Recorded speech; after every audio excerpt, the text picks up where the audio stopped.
What up, what up? We're live. Talking Nice. with Airith. Creator, Brian. How's it going? Pretty good. How are you on this Thursday afternoon? Busy. Kids, summer school kids, Oh, I know school that struggle. kids, after school stuff. So it's been fun. So I far. homeschool, so All right. I'm with mine all the time. I get that. So how's it going? Like, how's Airith going? Airith's going really awesome at first. It was a rough start, kind of no one really knew about it. And then as we were putting up the first issue on our own website and kind of doing self-publishing, Eric July mentioned us on his show, and it kind of just blew up from there. We've had a lot of supporters from the beginning, like B Rose. He's always been pushing it, but I don't think anybody really knew what it was. A lot of people have just been telling me it's just kind of so different. They really don't get it, which is exactly what I want. I want it to be confusing, so people will have to keep buying the next issue. But it's kind of snowballing. It's been really awesome. We've been getting a lot of big names pushing us. We're working with some pretty big people now too, especially with this tape 2. We got a lot of cool stuff coming out. So who are your creative team behind this? So I write the whole thing. I also do all the branding, the marketing, and then my homeboy Nicholas from Argentina, he does all the artwork. So it's just 2 people. Well, I came across it because I noticed the artwork first. And I was like, this is some really badass artwork. There we go, close video.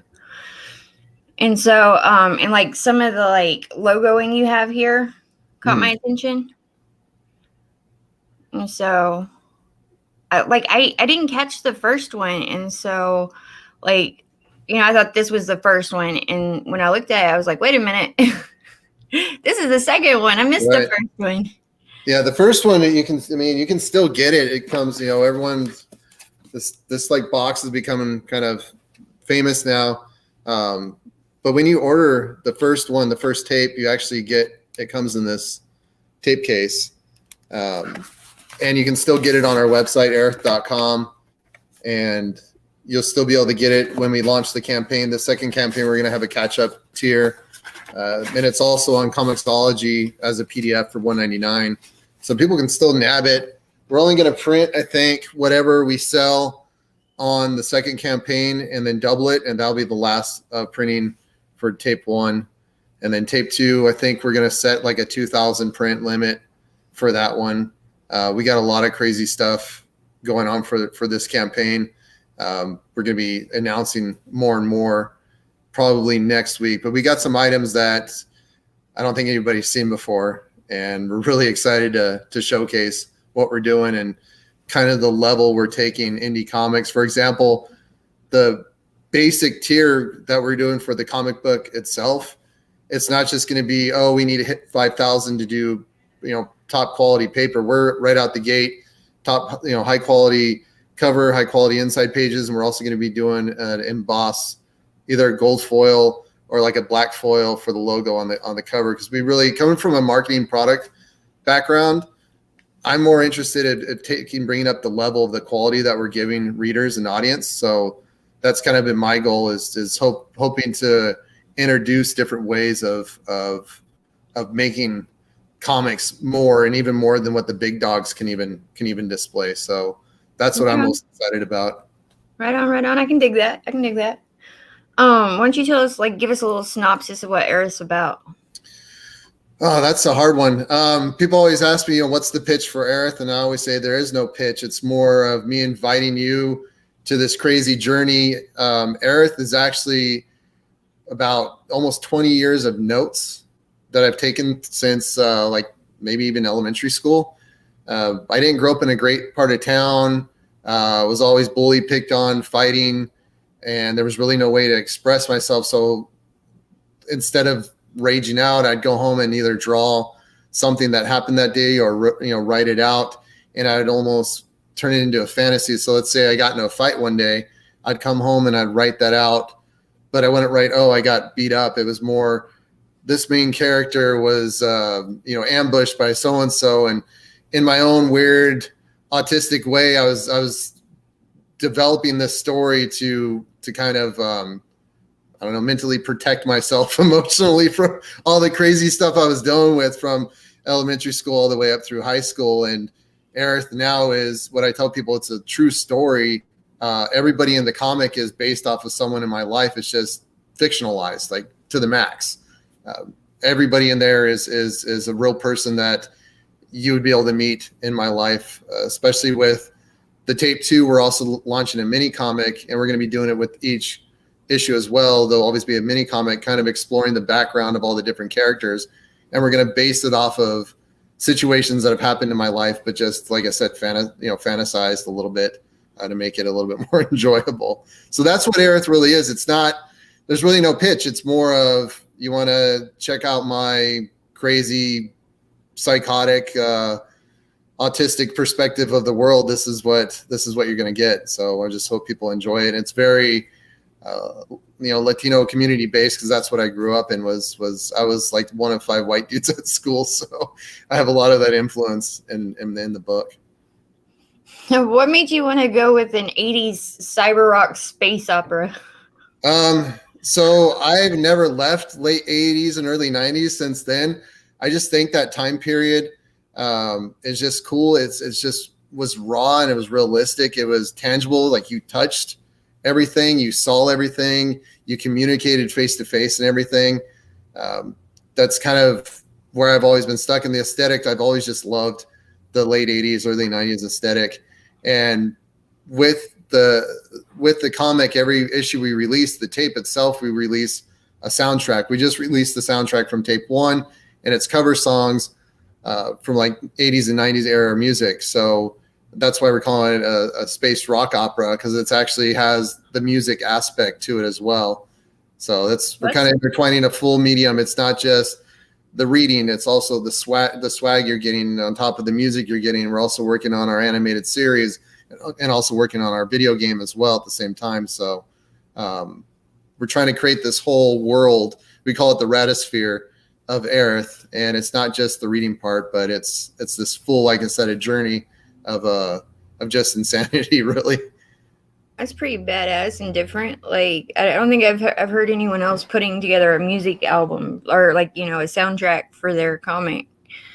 Well, I know people are doing like tracks and stuff, but I think, we were doing that 2 years ago when we first started kind of putting out Airith, and I love that people are bringing music to comics, but the music in this, like, for example, this tape that this comic comes in, this is actually the first tape that our main character Airith released when she was 16 years old. So this is like her debut album. So you're actually getting to hear the music from the track that's actually in the comic book. So it's not just, people's like, oh, I want a song for my intro. This actually plays a part in the comic. The music actually plays a part in the comic because it's actually this piece of material right here. So that's my whole goal, is just to make everything tangible that we can. I mean, obviously I can't 3D print a woman for people to buy. So we're trying to give them as much as possible from the book we can. Right on. I can hear that. Do you get the comic in the box like that too, or yeah? Like, are you doing that for this one?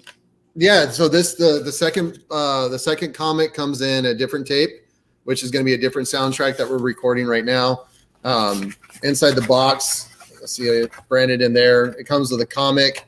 For the first issue, you get a comic, a sticker, a card, just some other swag stuff, a pin, and then all the comics are signed too. We don't do this, pay an extra $10 for signature.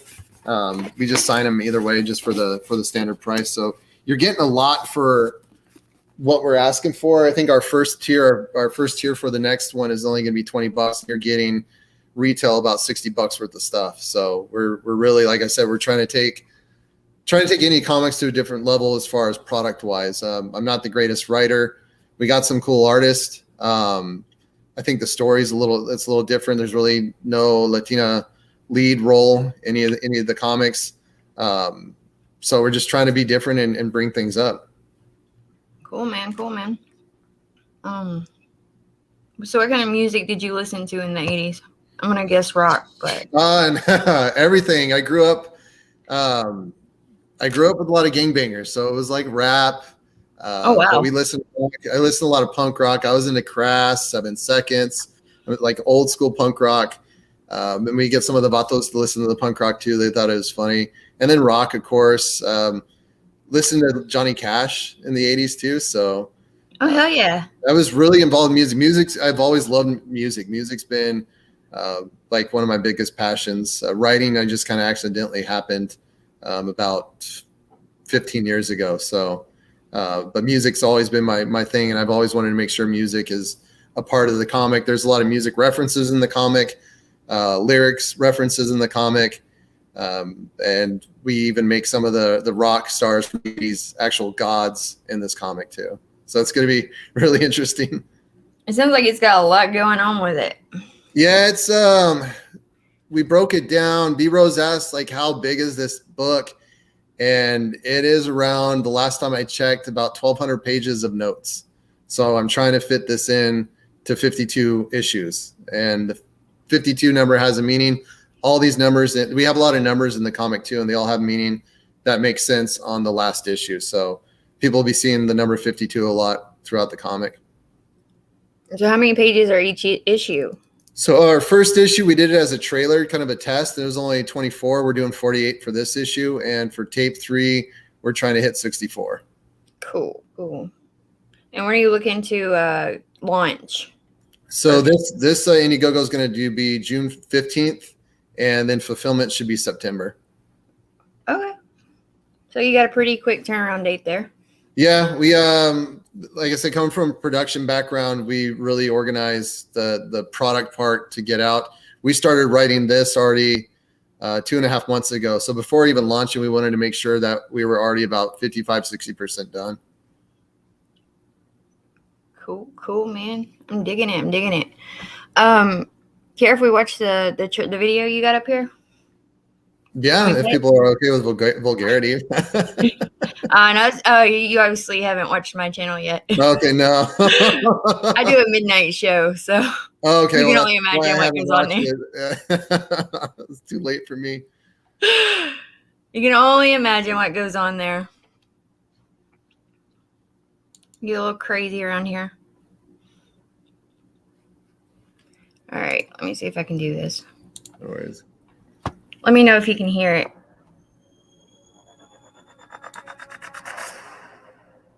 I didn't ask for this. I never asked to be a killer. Can you hear it? That is what she wanted. And she created such a monster that over...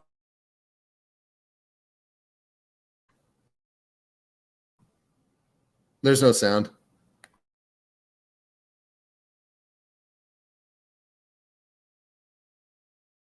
I, of course, would boomer this. I'm good at that. I'm a boomer. Okay, cheers. Sorry. You're totally fine.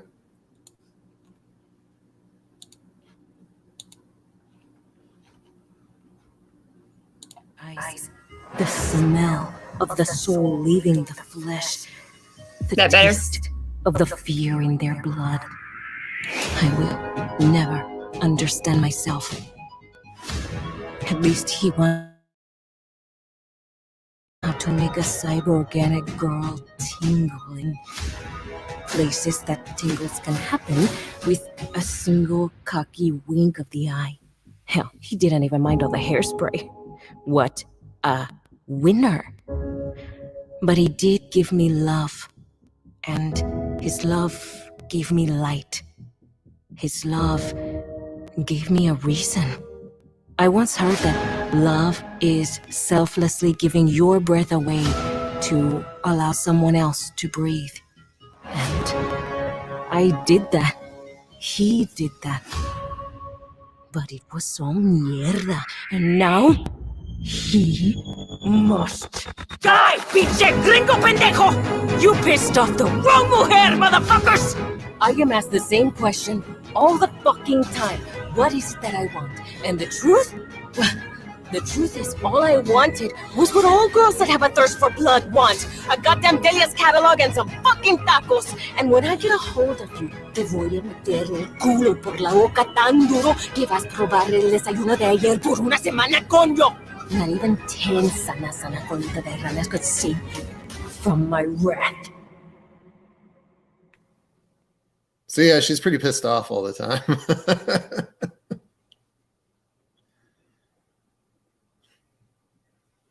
Sorry, I muted myself so I didn't mess it up. Totally fine. Yeah, she's always angry, so there's a lot of that in the comic. And a lot of shit talking in Spanish. What's that? You're gonna get shit done, right?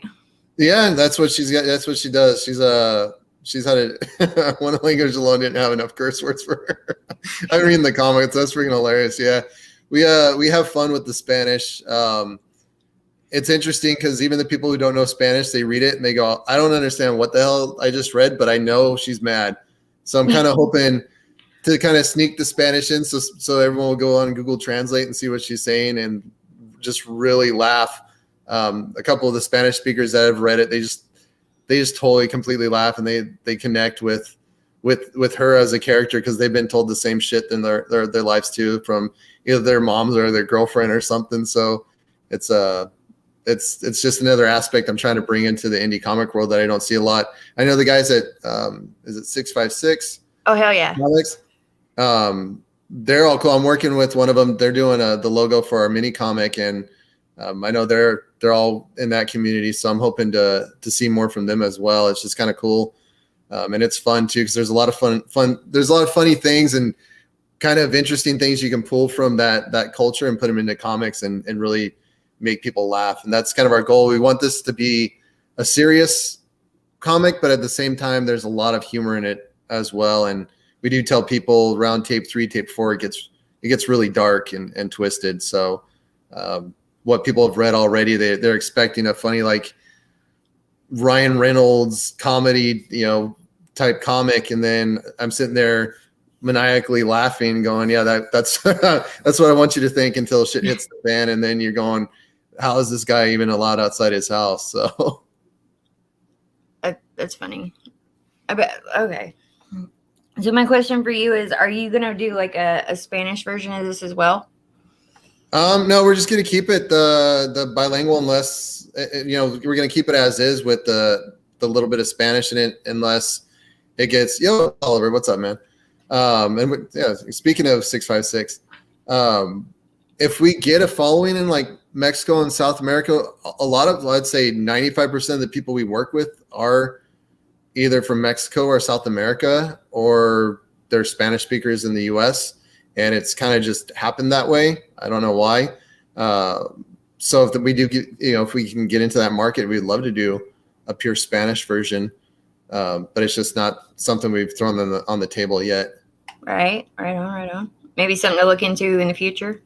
Yeah, once we get maybe 3 or 4 more issues out, we want to get a little bit more established for sure before kind of thinking we're big enough to leave the nest and start flying. So this is still very new to me. I'm not a comic guy. This is my first attempt at it. So I'm just kind of seeing if what my plan of what I wanted a comic to be works, then we'll expand it. But so far it's working out great. Can you tell us which 656 you're working with? It's Dominique. Okay.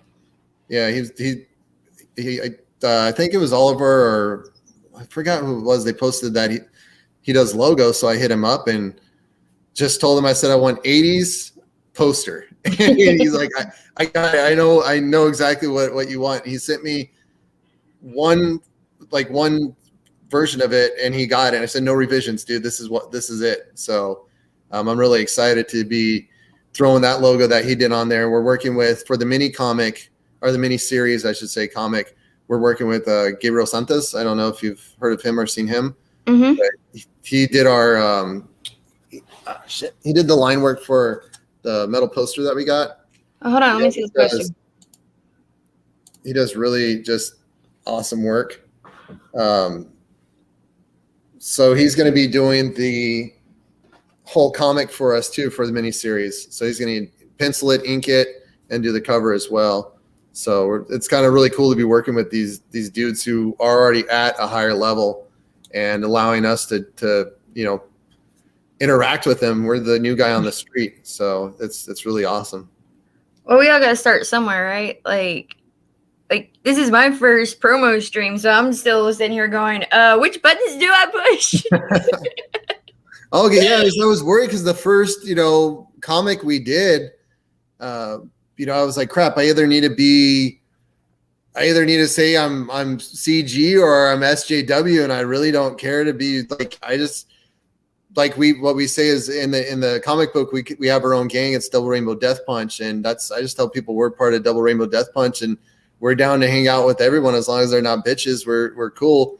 Right. So we've kind of felt we had to be pigeonholed, and I just said, screw it. I'm just going to be cool with everybody. I ain't looking to start fights, but we already got people who message us talking shit, not even about the artwork or the story. They're talking shit about Airith because she's too light skinned to be a Latina. And I'm like, all right, dude, I'm not where I grew up. Or her tits are too big. And it's like, so, or you're a white dude who's putting Spanish in his book. You're doing a cultural appropriation. And I'm sitting there going, this is how I grew up. I'm sorry it offends you, go fuck off. I don't care.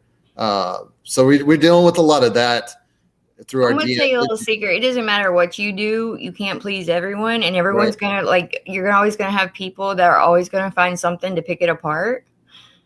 But you know what? They're not creating. Right. Exactly. When we do, my wife and I, we do a lot of production. She owns a clothing company. We always have people trying to talk shit, and it goes, well, when you show me your numbers, then we can talk. Cause right. And so that's why you don't let anybody bother. Everyone I've dealt with CG has been cool as hell. So what's the point of even I don't care. Cool. You're cool. Kind of the people on the more the left aspect of the comics world have been cool with me. So as long as it's just the same way I grew up, you walk in certain parts of town, but if you had mutual respect, no one messed with you. Especially being the gringo in my neighborhood, you just kind of learned how to present yourself so you don't really piss anybody off, and everyone was cool with me, so we never had a problem with them. They never had a problem with me, and I'm kind of approaching it this same way where I'm not here to get political. I'm just here to make a cool product that everyone can enjoy, and if you don't like it, that's cool. If you want to message me telling me how I suck as a writer, that's cool too. I really don't give two shits, but if you're not producing something, you don't really have any say. It's right on. That's the attitude you got to take, right? Yeah. Like you just got to be like, fuck it. You don't like it. You don't like it. It's not, something that you're gonna back. So why do I care? Right. It's just everyone wants to throw labels. We'll get when we first kind of started getting, especially when Eric July was sharing our comic. All of a sudden, I was getting hit up like, oh, I didn't know that you hung out with those people, and it's like I didn't know either. I didn't know he was going to share my comics. So, wait. Are we allowed to say those people now? Like, yeah, I guess I don't know. Maybe I'm going to get friggin' no. canceled now for. I'm just ribbing you, man. I'm just ribbing you. I'm ribbing you. So yeah, I mean, I'll tell people, they'll say, oh, you're doing this, you're doing that, and I'll tell them, okay, go talk to my Puerto Rican wife and my half Puerto Rican kids about how much I don't like dark skinned people. So that throws people off too. And it's always like white dudes who try and talk shit, and I know if I saw them in person, they would run. But I just don't get it. Like in person. Why do you got to spend 10 minutes? Why do you got to waste your day to be mad? When if it's not something you like or don't understand, just move on. I mean, I don't go to the store and go into aisles of shit that I don't need. I go to the store and pick what I need and leave. So, but these people seem to just, and I say, there you go. I said these people again, shit. People who have a problem with different ways of thinking. Let's be more specific. I'm just going to tell you here, and you can say these people. Like, I'm not going to fault you for it. But yeah, it's just I don't understand it. People, oh, you better not hang out with CG people, and I go, well, I've been on everyone's show, so guess I'm canceled. And then, oh, hey, if you're gonna hang out with CG, you can't be, you got to unfollow some people on your Twitter. And it's like, dude, I don't give a shit. I'm just here to hang out with people and make some cool stuff, make some friends, maybe do some crossovers and build even cooler comics, or work on something original with these other dudes that are just destroying, not destroying in a bad way, but just, destroying the comic, space right now, like just kicking the crap out of the mainstream comics. That's what it's all about, is just being creative and creating. And it seems like nowadays being a creative person is bad if you don't make sure you're not checking certain boxes, which I don't give a shit. Right. I got asked, are you going to have any dark skinned people in your comic? I go, well, there are, because that's who they are in my real life, but not because I'm searching to make someone dark skinned, if that's what you're asking me, because that's not how I work. So it is what it is. I'm going to piss off people. That's fine. I'm used to that. I've done that my whole life. So well, it's like this. If any of us listened to the haters, none of us would be sitting here creating anything. Yeah. We'll be stuck with the same shit we had. Well, I come from, so in 2010, a little bit of background on me about dealing with haters. We created a website actually in 2008. It's probably going to be a lot older than the majority of people who watch these shows. But in 2008, I created a website called Christwire. It was a satire site. And we trolled, we're kind of dubbed the first fake news website ever.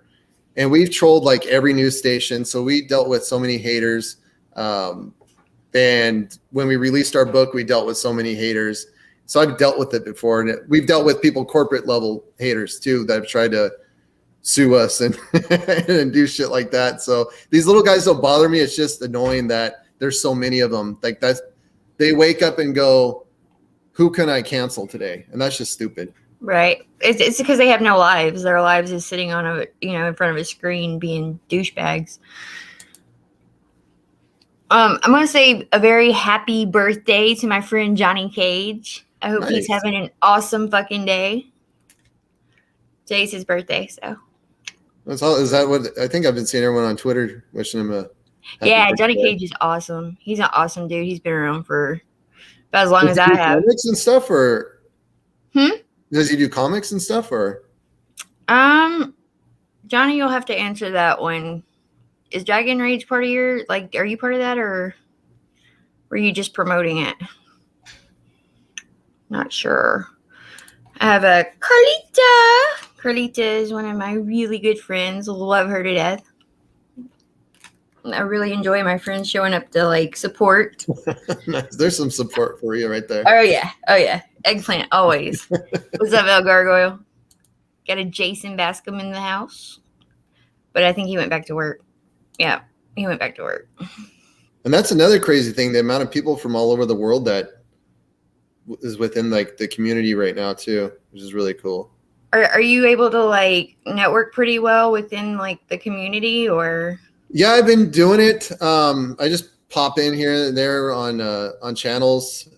With my day schedule, it's been kind of hard, and then at night it's been kind of hard. But I'm hoping in June a couple of things are going to be opening up, so I'll be able to get more involved with the community, and then get on more shows and do things like that. I mean, that's the best way to get more backers, right? To grow your brand is to get out here, network, talk to people, see what's out there, see what's, because you never know who you might come across. You might come across someone that could do colors for the next one, or that could make a small print for you, or, everybody in this community is awesome when it comes to the art and just the production, the amount of quality and production that I've been seeing. Right. Well, yeah, B-Rose is he just popped in. He was kind of the dude who introduced me to, I'd say the first handful of people.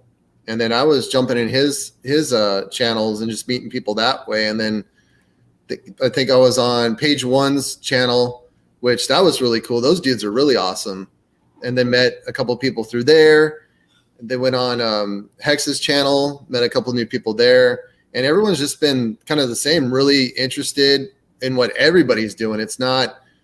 There's no real favorites. They're more interested in what the community as a whole is doing, and everybody coming up together and everybody upping their quality and everybody upping the stories. So every time I'm on a channel, I'm pretty sure after this I'll be connecting with more people on Twitter and stuff like that. So it's just been a slow snowball, but every time it folds over, it just keeps getting bigger and bigger. So it's been really awesome.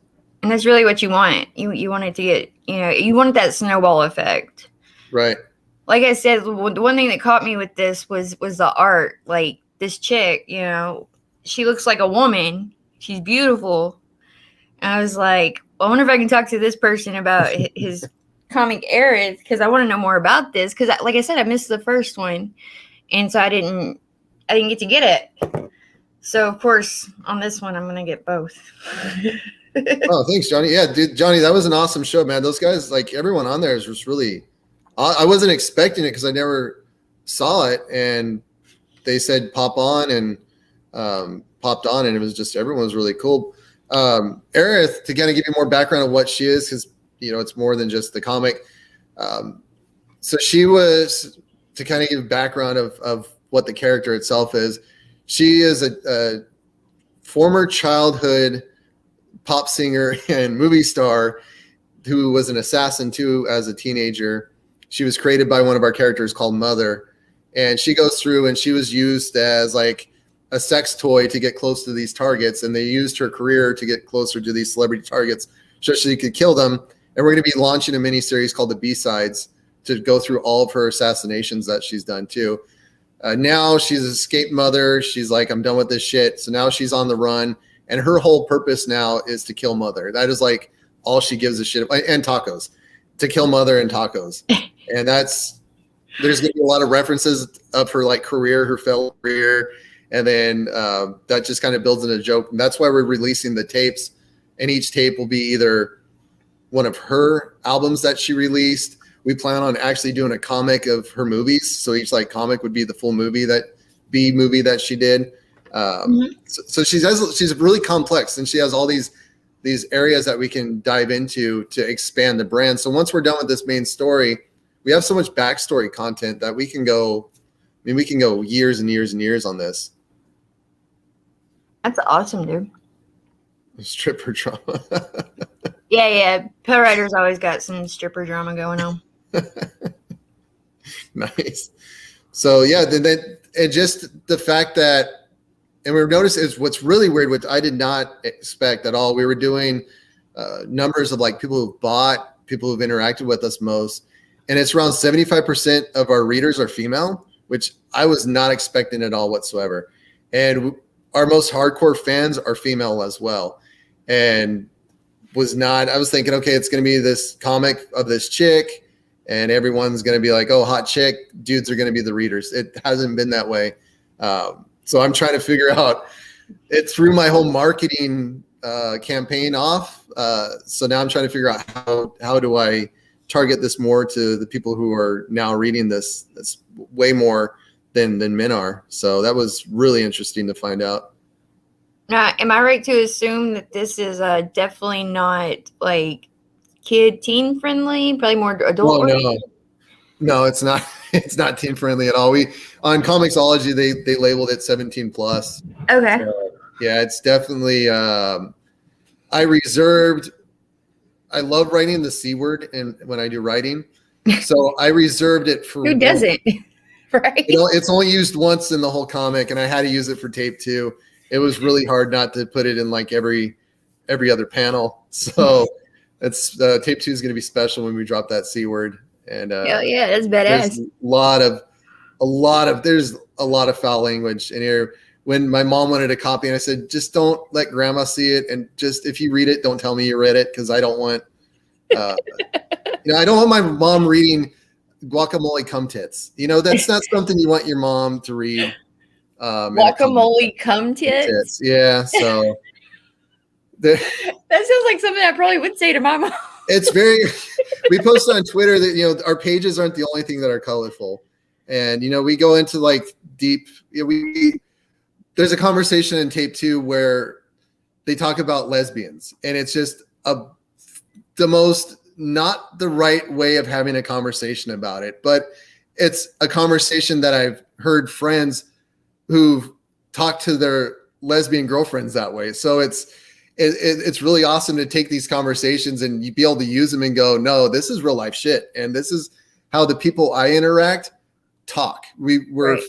Foul mouth, low educated morons. Some of us have have had permanent alcohol damage, drug damage, or half of us are autistic. So it's the language is just, it's I might be able to just pull up one of the pages and you can read. Hold on, let me see if I can pull. Here we go. I don't know if you want to screen share and kind of read off. Do I accept or do you do that? Oh, share. Here we go. Sorry. Share screen. It's okay. I've already boomered this, so we're good. All right, cool. We're good. That works for me then. All right. So I'll share one of the pages. Can you see that? Is that? There we go. All right. So they're walking up to Mother's chamber. So this starts where the last tape ended. So they go to Mother's slumber, which is where Mother is. She while Farah, who's another character that gets introduced in this issue, as long as she's asleep, Mother's asleep. It's kind of weird, and we'll explore why that's that. So they're walking up the stairs, and Rafa goes, "You talk a lot about tacos. You think you're some kind of bisexual lesbian." And Aerith, with her sassy face, says, "What the fuck did you just say?" He goes, "Nothing. Just saying if you are, I mean, there's nothing wrong with it. It is legal within Home City, even after the Emperor did order the purge of the sames, but it's cool. Are you one of those? Are you like one of those? One of those what? Lipstick kinds? The ones that look all hot and slutty? Did you just be a slut? No. I'm saying you look like one. Fuck, I mean, it's okay. Be a slut. Do what you want. No, that's not what I meant." And then she pulls her sword out and says, "Are you stupid?" Talks in some shit in Spanish. "I'm going to shove my sword so far up your ass that I'll make you into one of those bisexual lesbians you speak so highly of." So we talk about you don't really see stuff like this in comics. So it's kind of fun to take real life conversations that we've had with friends and bring them to light. So it's not forced conversations. It's not I'm sitting down going, "Shit, what should they say?" Just the other night when we were working on our miniseries comic, which comes with tape 2, two of the characters in there, Mox and Todd Boy, are two of my best friends in real life. Mox is in real life, a former famous rock star. He and his band were the second house band ever in history to be the Whiskey House Band on Sunset in LA. They were an old school rock band in the early 2000s. They were trying to bring 80s rock back. So he's in the comic book. And then my buddy Brad, who goes by Todd Boy, he's in the comic book. So we did the backstory for the miniseries. So I wrote it out, and then I brought them in and had them actually write their dialogue. So in the comic, it's actually not me writing their dialogue. It's actually coming from the mouths of the guys that it's portraying. So I wanted that authentic feeling, not just for the reader, but for my family and friends that are going to read it. They're going to go, "Yeah, that's exactly how Todd Boy would say something." And it kind of gives the ability where the dialogue doesn't feel like it's written from the same person. So that's another perk. You'll see that a lot in story writing, that you can tell it's the same person writing the whole thing. And this, I want it to not feel that it's the same person, or people think I have multiple personality disorder. Right on. I can get behind that. What made you want to make this into a comic and not some other medium, like do just the music or?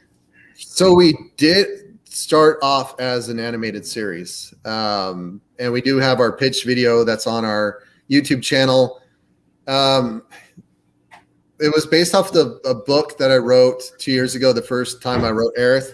And the editor I was working with pretty much just edited the whole damn book. They said what I was writing was too far out there. The language was too rough.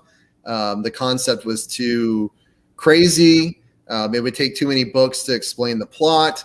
So from her expertise, she kind of just edited the whole book. I didn't really like it, but we still published it. And then we made an animated series based off the first, I think, like 20 pages of the book.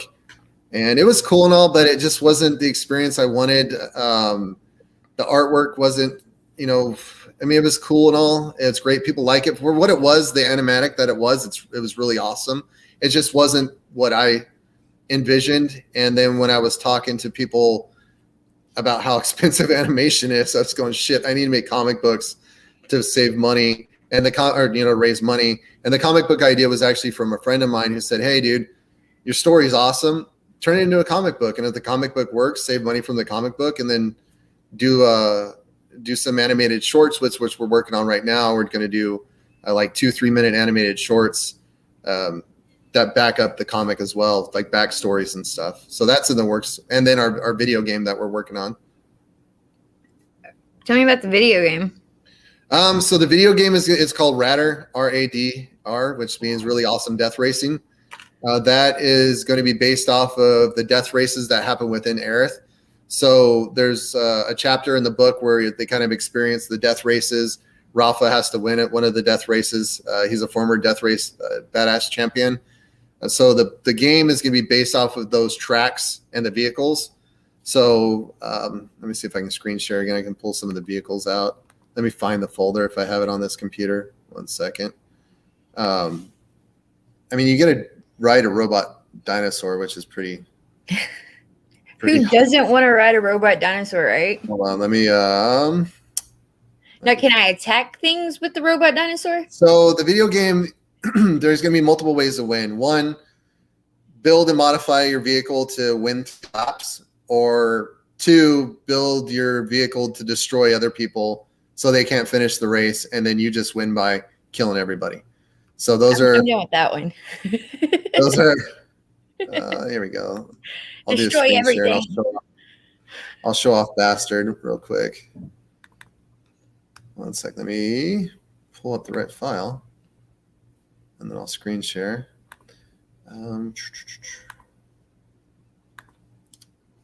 right, let's do this again. So this is Bastard, and that's Airith riding Bastard. Bastard stands for badass, super tough, armored robot dinosaur. And you see it's spray painted on the side here. So that's one of the vehicles that you'll be able to drive. And his superpower, his ultimate, whatever you want to call it, is he has the ability to, once someone's low on health, he bites off the roof or the engine, rips out the driver, and eats them. So, Marketing says he's already interested now. You got people coming in and they're like, yeah, we need that. Yeah, so it's gonna be pretty in depth. It's expensive though, so we're working on that as well. And then we got some other things in the works too. Like I said, we're doing a product. We're not just doing a comic. We're doing a full blown product. Let me see if I can pull the sword that we're printing. We're going to do test prints today for Airith's main sword. It's just I'm on a laptop that I don't work on, so it's kind of in the You're fine. I do all this from a laptop myself, so right. I get it. I can read some of the chat while you're looking for it. Let's see. Right. We got Timothy Olson, who says it's a reading of episode of stripper drama. Bell Rider's like always talking about his strippers, so nice. He's always got some stripper drama with some glitter. We got Black Rose Comics. What's up, Black Rose? There you go. So this is the 3D print that we're working on right now. We're trying to get it to about 7 or 8 inches, and this will be an add-on in the campaign, or it's also going to be part of the collector's box tier that we're doing as well. So as you can see, it's pretty damn detailed, and the name of this sword is called the Swizzle Stick. So we wanted to give it a dumb name for something so awesome. We just thought it would work out better as far as writing goes.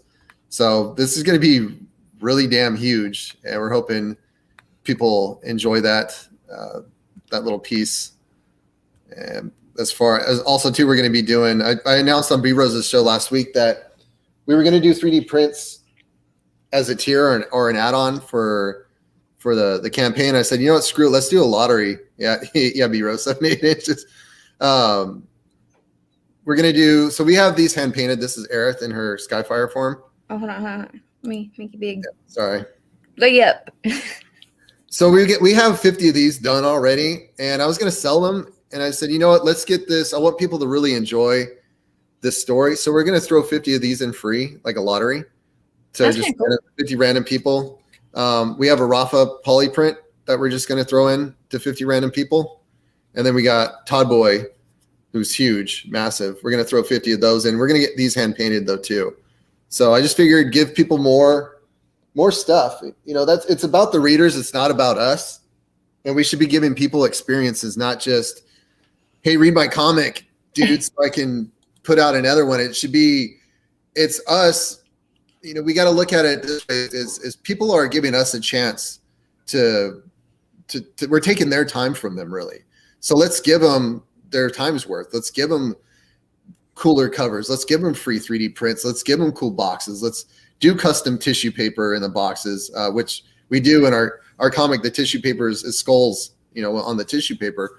Everything we do should be to another level, because we owe it to the reader we owe them an experience. We owe them as much as possible that we can give them. And that's what my hope is coming into this whole new world of comics.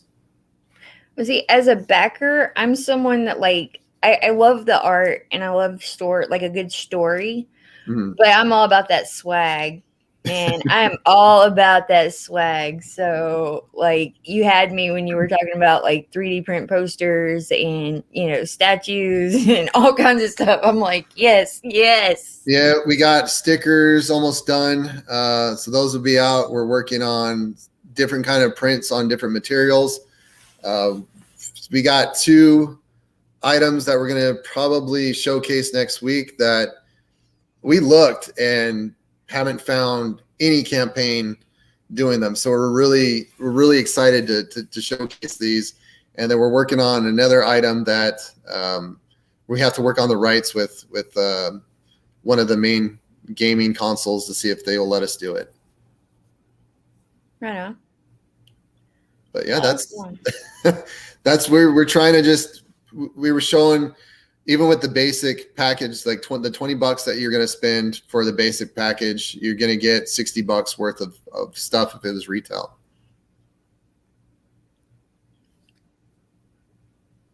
Sorry, I was paying attention to my chat. You're fine. Because what about says Lola has swag? Yes, Lola has lots of swag. Because that's what gets me, right? Like I want the comic, but I like the extra stuff that comes with it that I can show off. Like I like, you know, for stickers, for instance, I like to put them on my laptop and like decorate different things like that. And so like if I can show off and like it's kind of like advertisement, right? Right. So like if I can help advertise, like why not? And that's what we want when everyone just the swag. It's just as powerful as someone sharing the comic book. People will be walking billboards, and we really hope the stuff that we're giving them isn't just, oh, it's another whatever, it's another this. We want them to look at the sticker set going, yes, dude, my knuckles do say barbecue for life. Yes. Do they really? Yeah. I was wondering. Oh my God. So let me give you the story on that then. So my homie, he owns a barbecue restaurant out in Boise. It's a barbecue and it's also vegan barbecue. And they used to have a different name, and he just went and got his knuckles tattooed, barbecue for life. And that became his logo. So I did his logo of 2 knuckles like this. And all of our friends just said, screw it, let's get our knuckles done too. And the funny thing is I don't even barbecue. So like when I grab my coffee, people think life, and they're going to think, oh, it's like pro-life or something. On the other hand, when they see it, they go, oh, are you like a barbecue competition dude? I never fucking cooked in my life. So, yeah. That's hilarious. That's an awesome story behind that, though. Like, yeah, it's just all of our friends. We're all brothers, so we do stupid shit. You know, we always say, you know, you love your friends when you do stupid shit with them. So that's right on. That's what we're always doing. Yeah. Been there, done that. Going back. Yep.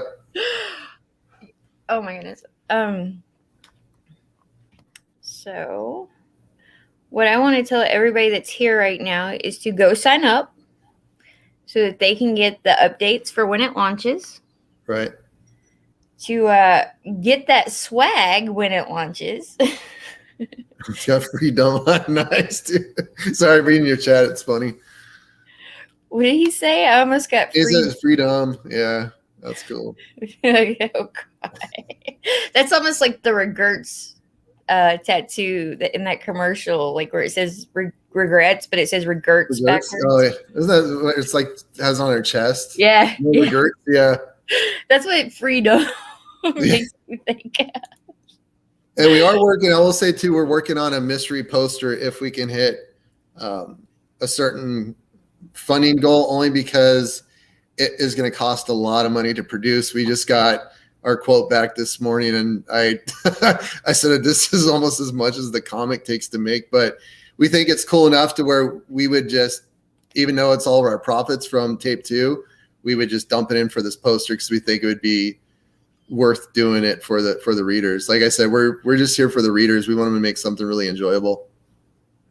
Awesome. And that's what it should be, right? Like it should be fun. It should be about like the content, the art. Like it shouldn't be about anything other than that. Like, yep.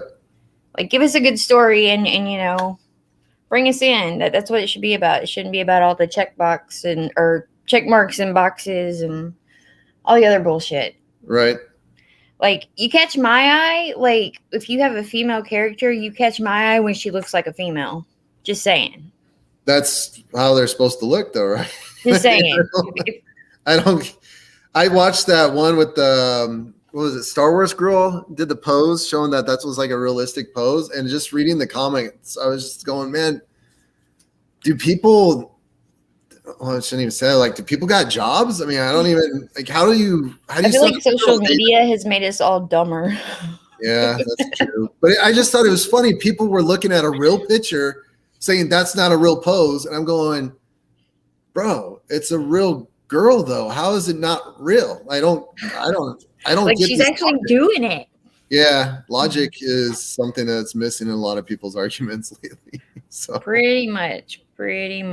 But thank you so much for coming on here and thanks for having me. That was awesome. Talking Airith with me. Like I was just like, what is this? Oh my God, I want this, but it's in a mailing list phase. I need it, but I need it now. Yeah, send me after this, shoot me your address. I'll send you the first copy, the first issue. Oh, you think I do that, man? Yeah, so I've sent it to everyone who's had me on their show. It's no biggie. I paid for priority mail to Bancroft. It's okay to send it within the US. So yeah. But no, like I'm so happy you came on, and like I said, you're my first promotional that I've done, but I think it went pretty well. So yeah, no mess ups, no one died, so we're good. Yeah, as long as nobody dies and nobody's bleeding, we're good. Exactly, just like the kids. Right, everything stays intact.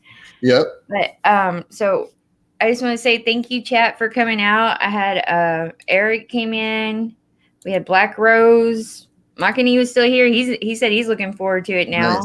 Awesome. So I mean, like that's awesome. It's awesome that we can get it out there and get the word out about it and like to share it out. And you're on Twitter. So what is your Twitter? Just Airith Saga. So Airith and then SAGA. Sorry.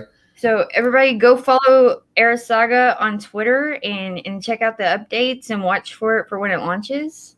Hopefully we can get you back over here when it launches. Totally. Yeah. I'm totally wanting to do a full run once this launches so I can show everyone the swag. Awesome. Sorry, I live in the South and I've got pollen, and so like my allergies are out. You're fine. So thank you guys for coming out, and thank you, Brian, right? Yeah. Yep. I know you had the creator on your name, so I just want to make sure I got it right. Totally fine. Yeah, it's all good. So you want to tell them all bye, and you want to tell everybody bye? There you go. Barbecue for life, guys. Barbecue for life. Barbecue for life. Actually, suicidal for life, guys. ST.